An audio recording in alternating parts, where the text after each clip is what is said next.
Okay, so I'll try not to say, I'm going to be giving a talk today about a new theory for scattering from surface. And that's work that I've done with Roger. And see, I got to do a little bit of it too, over to La Jolla Institute. So now, give you an idea of what I'm going to be up to here. First, I'm going to give you an idea of equal to zero on the surface. And then I'll generalize this. In the more general case, we have a scalar field, and you really don't care what the boundary conditions are. And also going to discuss the same kind of situations for the electromagnetic field, or at least mention that, yes, we have done it, that it's similar, and an idea of what that's about. And also show you how, or last time, how you can get the expansion curvature in all in these three special cases.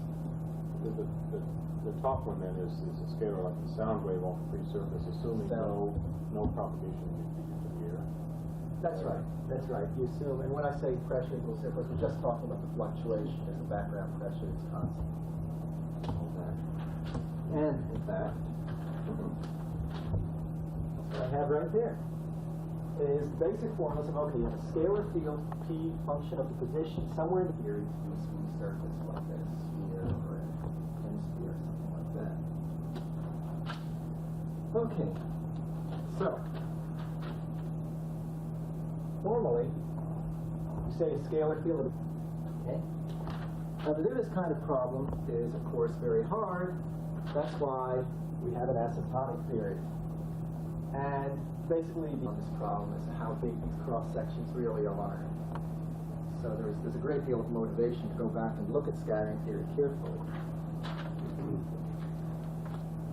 Okay, so now I'm going to try to describe the new formalism here. And I'm going to stick to this same problem, and in fact, we're going to eventually be letting this exceed become infinitesimally small.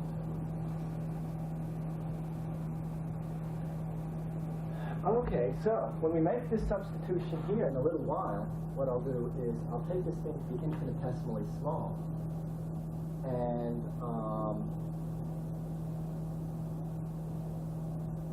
use that to generate a formula for the scattering amplitude, which should, in some sense, naturally handle shadowing more easily. I'll explain why that would be. You need shadowing? Should that include multiple scattering? Or, I mean, there's nothing in here that says that the solution on S2 can't include multiple scattering or shadowing. I mean, really, formally, we're just saying, okay, this is an exact solution on S2. Let's see what happens when we perturb S2 by a little bit. Okay. So that's really all that's going on. These are given, and there's really been no assumption of how good those results are. We seem they're absolute. So I do some sort of geometrical optics or acoustics calculation to get the field on S2. Exactly. Yeah, I'll give some of the details on that. Yeah, and then of course, for those specific cases, once you start doing the geometrical optics calculations, and then you have to be careful. Then, implicit in geometrical optics is that you're neglecting things like the curvature, and implicit in that is that no, you don't have multiple scattering. But so far we haven't done that. So far, these guys here.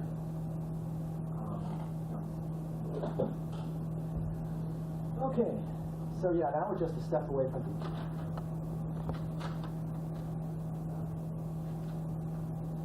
Well, the first consequence of this formula for the perturbation is we can direct surface, then the outgoing and the incoming have to be in the half plane too. We have it.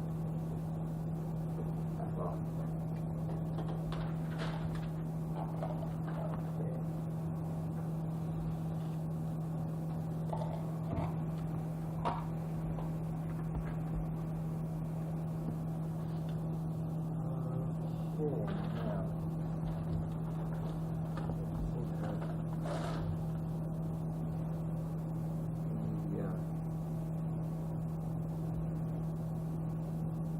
Oh, got my slides. There were a mix-up.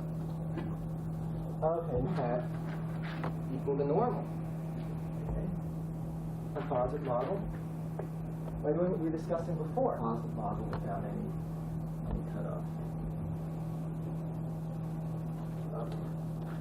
Now, we see that this result I just wrote there and the composite model are in a sense related. Models that I see is you say, well, okay, you use box normalization or something like that, and you have then a discrete spectrum, and then each of the phases separately are assumed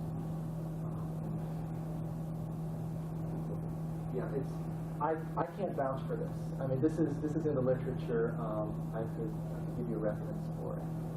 It doesn't seem to be an object of much controversy. Okay.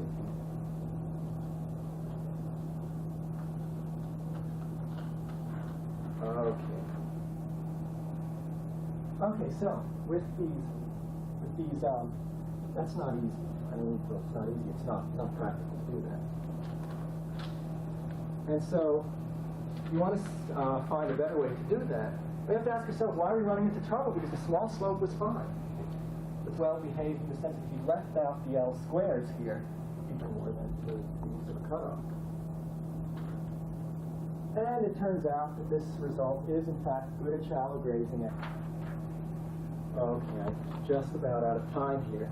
So I'll just very quickly run through and sketch how you can generalize this whole thing to, say, a scalar field with arbitrary two fluid interface, all that's involved there, and also, just so you know we did it, the electromagnetic field, you can do the same kind of thing, expansion and curvature, the same kind of thing. I mean, you can do that. We have done that and gotten back to these boundary conditions. Finish up here. I think just to review once more what we did. The engine that drives the whole theory is this formal description of the composite, and you can reproduce the optical theory if you like by going through the same analysis except with the complex conjugates.